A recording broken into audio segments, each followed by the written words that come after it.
আর কয়েকটা দলকে আমাদের অধিকতর পর্যালোচনা লাগবে, সেটা আমাদের এখানে সচিবালয় পর্যায়ে। সে পার্টি হচ্ছে বাংলাদেশ আম জনগণ পার্টি। নির্বাচন কমিশনের সিনিয়র সচিবের এই বক্তব্য গত 30 সেপ্টেম্বরের, কিন্তু 8 দিন যেতে না যেতেই কমিশনে পর্যালোচনা চলমান থাকা বাংলাদেশ আম জনগণ পার্টিকে আবারও পুনঃতদন্তে পাঠায় নির্বাচন কমিশন। অথচ এই রাজনৈতিক দলটির মাঠ পর্যায়ের তদন্তে সবচেয়ে ভালো প্রতিবেদন এসেছে বলে অনানুষ্ঠানিকভাবে জানিয়েছেন নির্বাচন কমিশনের সকল পর্যায়ের কর্মকর্তারা। 10টি দলের পুনঃতদন্তে 17টি কমিটি করেছে নির্বাচন কমিশন।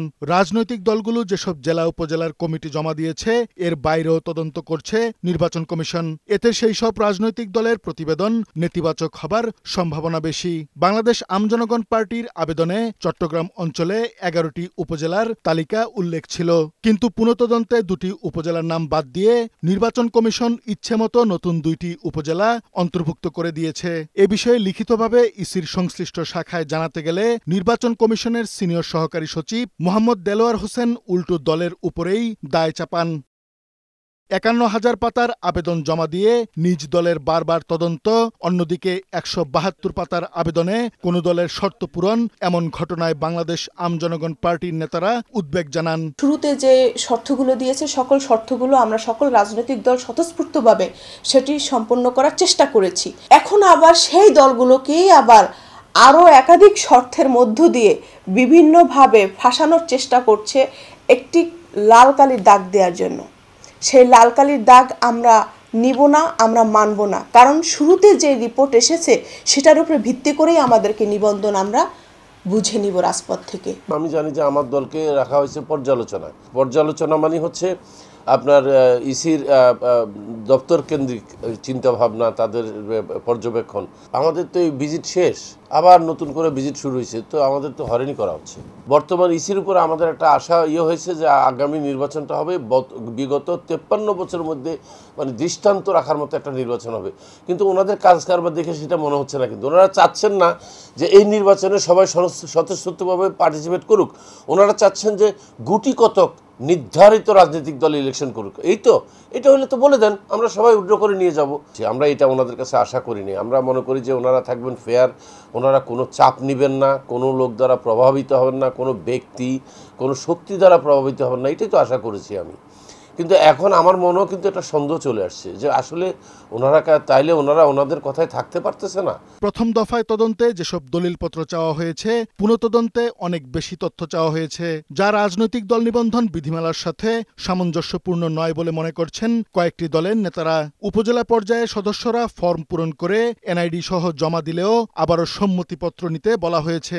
এসব সিদ্ধান্তকে হয়রানি বলছেন তারা। নির্বাচন কমিশনের প্রতি আমরা আসলে অনেকটা বিরক্ত, কারণ তারা তাদের কাজগুলো সঠিক মতো করতে পারতেছে না। এই নির্বাচন কমিশন সচিব মহোদয়রা, অতিরিক্ত সচিব মহোদয় কিংবা ওইখানে যারা আরও কর্মরত আছেন তাদের সঙ্গে আমরা আলোচনা করতে গেলে তারা আমাদের যেটা বলতেছেন আমরা আসলে ফিল্ড পর্যায়ে পুরোটাই মানে কোনো কিছুর সঙ্গে মিল নেই। আসলে আমরা একটা অফিস নেওয়ার পরে তারা সেখানে বলতেছে যে আমরা আপনাদের বাসার মালিকের সঙ্গে কথা বলতেছি, মালিকানার দলিলগুলো দেখতে চাই। আসলে নির্বাচন কমিশনের তো এই এখতিয়ার কিংবা গণবিজ্ঞপ্তিতে তো এই এখতিয়ার কখনোই নাই যে সে কোনো বাসার জমি মানে অরিজিনাল দলিলটা সে আসলে তার যে প্রতিষ্ঠান সেই প্রতিষ্ঠানের দলিল সে দেখতে চাইতে পারে।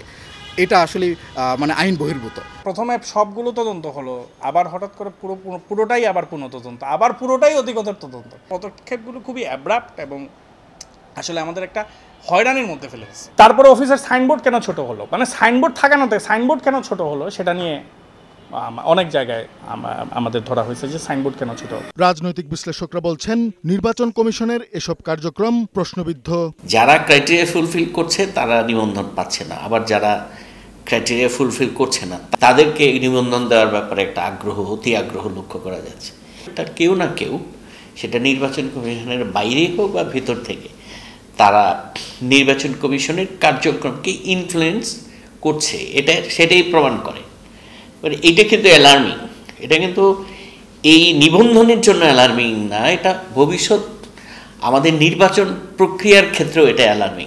আগের ফেসিবাদী যুগের যে আচরণ, এর মধ্যে তো কোনো ডিফারেন্স নাই। যারা তদন্তের অনুমতিটা দিচ্ছেন বা তদন্ত করতে বলতেছেন তাদের মোটিভ নিয়ে আমার প্রশ্ন আছে আর কি, যে আসলে তার মধ্যে যাকে সে তদন্ত করছে তাকে নিয়ে তার মনে একটা অন্য কিছু কাজ করে আর কি, অর্থাৎ তাকে নিবন্ধন না দেওয়া বা তাকে ডিলে করা এটার কাজ করে। কারণ নিয়মে যদি এক পার্ট থাকে তাহলে বারবার সে কেন করতে যাবে আর কি। তবে নির্বাচন কমিশনের সিনিয়র সচিব জানান, তথ্যে ঘাটতি পাওয়ায় পুনঃতদন্তের সিদ্ধান্ত নেওয়া হয়েছে। একটা ভুল সিদ্ধান্ত থেকে বা অসম্পূর্ণ সিদ্ধান্ত থেকে সঠিক সিদ্ধান্তের জন্য যদি আরো 2 দিন বেশি লাগে, আমি সেটারই পক্ষপাতী। তিনি নিশ্চিত করেন কারো প্রতি অন্যায় করা হবে না। যেটা তাদের পক্ষে যাবে, benefit of doubt should be given to the applicants. Simple as that. কাজী ফরিদ, বৈশাখী সংবাদ, ঢাকা।